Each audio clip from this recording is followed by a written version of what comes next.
Good morning, my friends. I have returned to my studio, well, otherwise known as my bedroom, to record another devotion with you all out of the 23rd Psalm. Now, the 23rd Psalm is written in the time of the Old Testament, and it was the time when the shepherds of the day were nomads. They were traveling, they lived in tents, and they followed the seasons to make sure that they had good ground and enough food for the flocks as they grazed day to day. We would call them today Bedouin. Abraham was a Bedouin, Isaac was a Bedouin. That's just kind of the lifestyle that they led. The Bedouins developed some pretty strong, I don't want to say rules, but at least ideas about the way that they lived. And one of the biggest or most important of these had to do with hospitality. If you went to a Bedouin's tent, you would never just enter the tent on your own. You would stand outside until the patriarch, the male head of the family, came out and invited you in. You see, when he invited you into the tent, he was obligating himself to follow the hospitality rules or standards that they maintained. And that included several things. Now, this was a desert environment, and so one of the first things that the hospitality involved was providing for you drink, usually some sort of a sweet tea or a coffee. But they would provide for you drink in a desert environment. They would also provide for you oil that could be put on your skin, on your head, as a protection from the harsh environment there. And then they would provide for you a meal as well. And they would cook bread over an open fire and provide a meal for you as well. You can see all of this kind of thing going on in the book of Genesis with Abram when the three men come to him at the oaks of Mamre. And this kind of hospitality stuff is going on.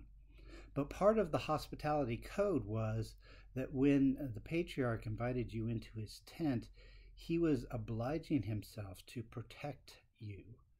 So even if you were being chased by enemies, if he invited you into his tent, he would protect you from those enemies during the time that you were in his tent. Even if you stole from him or provided or did something to his clan during the time that you were under his hospitality, you would be protected and nothing would happen to you. But then once the hospitality ended, they would chase you down.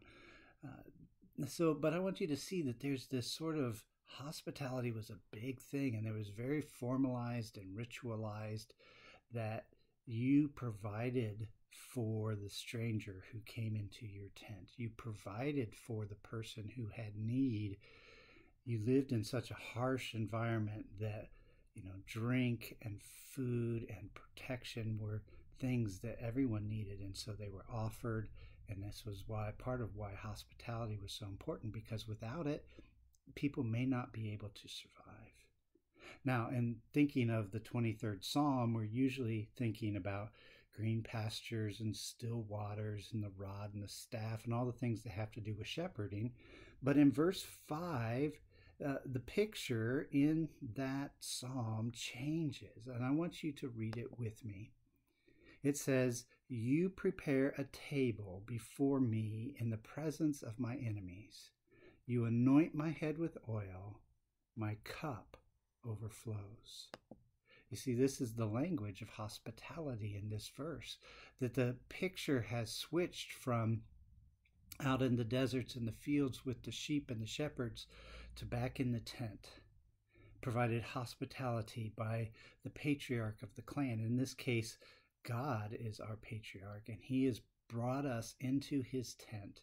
He has provided us with a drink. He has provided us with food. He's prepared a meal for us, and he has given us oil for our heads.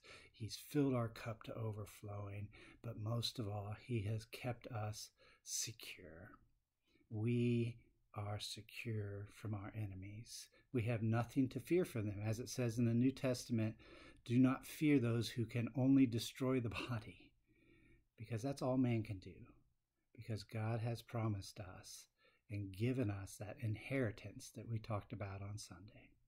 And so, my friends, find peace in Him, find security and trust in Him, and know that He is with you all the days of your life.